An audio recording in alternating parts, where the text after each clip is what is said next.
berdasarkan hasil observasi kami pada BPRS Arta Laksana Purwokerto. Sebelumnya, aku Adif Fasil Maula dengan 3 digit terakhir 170. Selanjutnya ada rekan saya Azra Reza dengan JIN terakhir 180. Selanjutnya ada Saya Nela Muzani dengan NIM 3 digit terakhir 158. dan yang terakhir. Saya Pak Nupus dengan 3 digit terakhir 156. Oke, langsung aja kita ke presentasinya. Baik, pendahuluan yang pertama yaitu manajemen risiko adalah aspek penting bagi BPRS, termasuk BPRS Arta Laksana Purwokerto, dalam mengelola risiko pembiayaan, operasional, likuiditas, dan kepatuhan syariah. Jika tidak dikelola dengan baik, dapat berdampak pada stabilitas keuangan dan kepercayaan nasabah.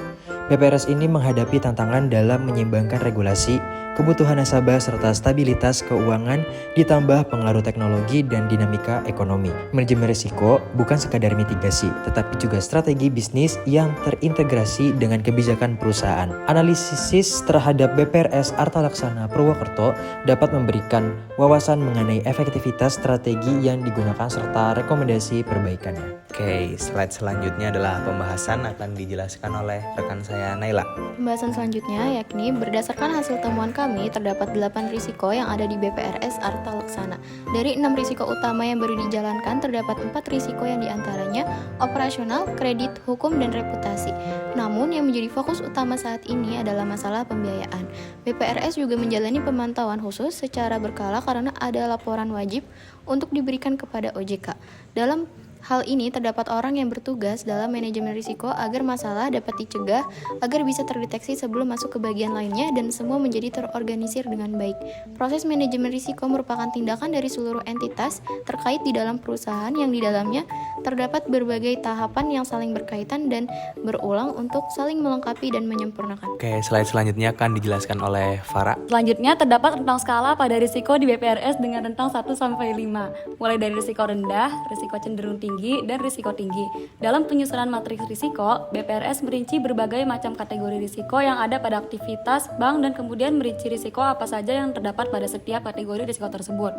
Salah satu BPRS yang berada di bawah wilayah kerja OJK Purwokerto adalah BPRS Arta Laksana.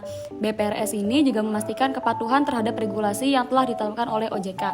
Dalam melaksanakan regulasi tersebut, perlu adanya pelatihan dan klasifikasi di dalam manajemen risiko. Dan setelah itu, BPRS juga menyiapkan materi untuk pelatihan tersebut. Oke, dan selanjutnya akan dijelaskan oleh kedua rekan saya yaitu ada Naila dan juga Azhar.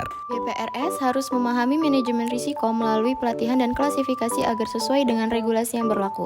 Setiap kesalahan dalam proses ini dapat berdampak pada hubungan eksternal, operasional, dan pembiayaan yang berpotensi menghambat likuiditas bank. Risiko utama terletak pada pembiayaan tanpa analisis yang memadai yang dapat menyebabkan dokumen tidak lengkap dan melemahkan kekuatan hukum. Selanjutnya untuk mitigasi, BPRS menggunakan sistem indikator risiko dengan kategori merah, kuning, dan hijau guna memastikan posisi risiko terhadap terkendali. Temuan ini diperoleh dari wawancara dengan BPRS Arta Laksana yaitu Ibu Lina, dan jika terjadi permasalahan baik karena internal maupun eksternal.